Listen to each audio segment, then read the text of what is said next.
you would look at me and you would actually just think, oh, she probably eats really well. I wasn't someone who you would look at and say, oh, she definitely has an eating disorder.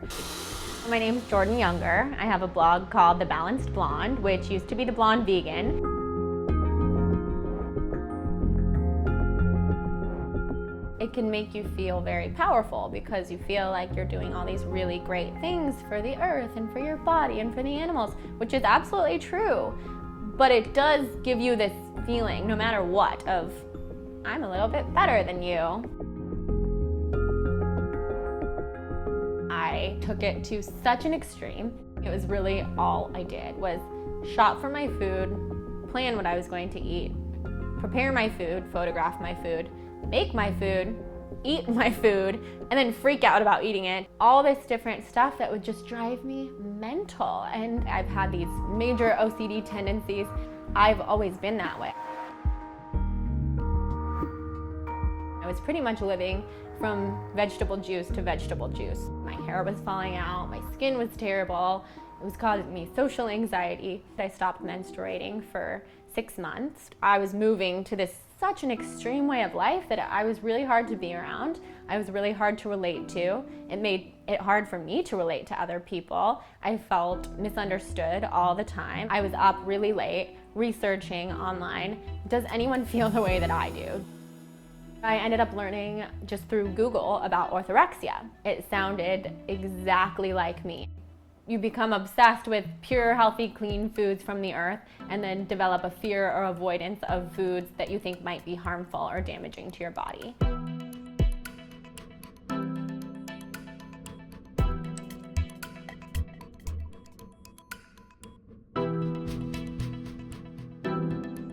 When someone tells you on social media or to your face or anywhere, well, this is the healthiest way to live, it's appealing and you believe it regardless of the information that you already know. There's a side of social media that is so incredibly dangerous, and it makes me sad, and it makes me wish at times that social media didn't exist.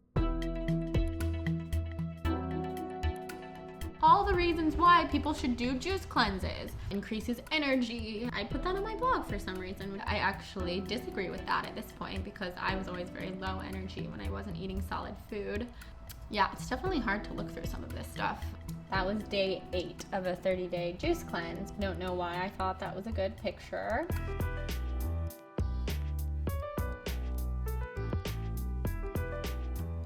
I don't think that veganism caused my eating disorder. I think that it triggered it because of who I am as a person and because of a whole host of reasons that led to me developing orthorexia. The blog has transitioned to a lifestyle blog, which my mission is to just help as many people as possible. It's now been over a year since I came forward about my orthorexia, and it's just mind-blowing how many people have reached out. Hi, Maddie.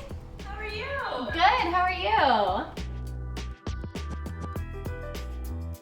Do you remember what the first thing that you had was that was like totally off limits when you were on your really strict diet, and how did that make you feel? The first thing that I had that was off my meal plan actually was fruit. As crazy as that sounds and how like sad that sounds, but to me it was this many grams of sugar and I wasn't allowed to have that, and I thought that if I had that it would just completely destroy the perfect body I'd spent so much time creating. My entire control mechanism was like falling down, if that makes sense. Totally. Because I was literally a prisoner to the body I spent so much time creating. All of it kept me trapped in a prison, and it was miserable. So true. You learn how much you've been living in your head all along, which is a scary realization. I understand how it's hard for people to grasp the concept of orthorexia because it might sound like, well, poor you got too obsessed with being healthy and now you got to deal with it. And there are bigger problems out there, and I don't deny that. But I think what's important for everyone to remember is that everyone's journey is different. You have to just be compassionate and put yourself in someone else's shoes. I've come so far, but I know I have a long way to go. It's all about balance, which is why I have renamed my whole brand and blog, The Balanced Blonde, because I strive for balance every day. It doesn't mean that I'm this perfectly balanced person, but I know what I need to do in order to find balance and then maintain it. Hi, I'm Chris. I produced this film. Jordan and Maddy really opened my eyes to some of the issues people face with food behind closed doors, and it's easy to forget.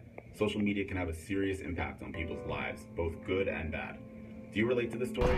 If so, use the hashtag #OneStory2Takes and follow us on our YouTube page, ×2, for a lot more stories.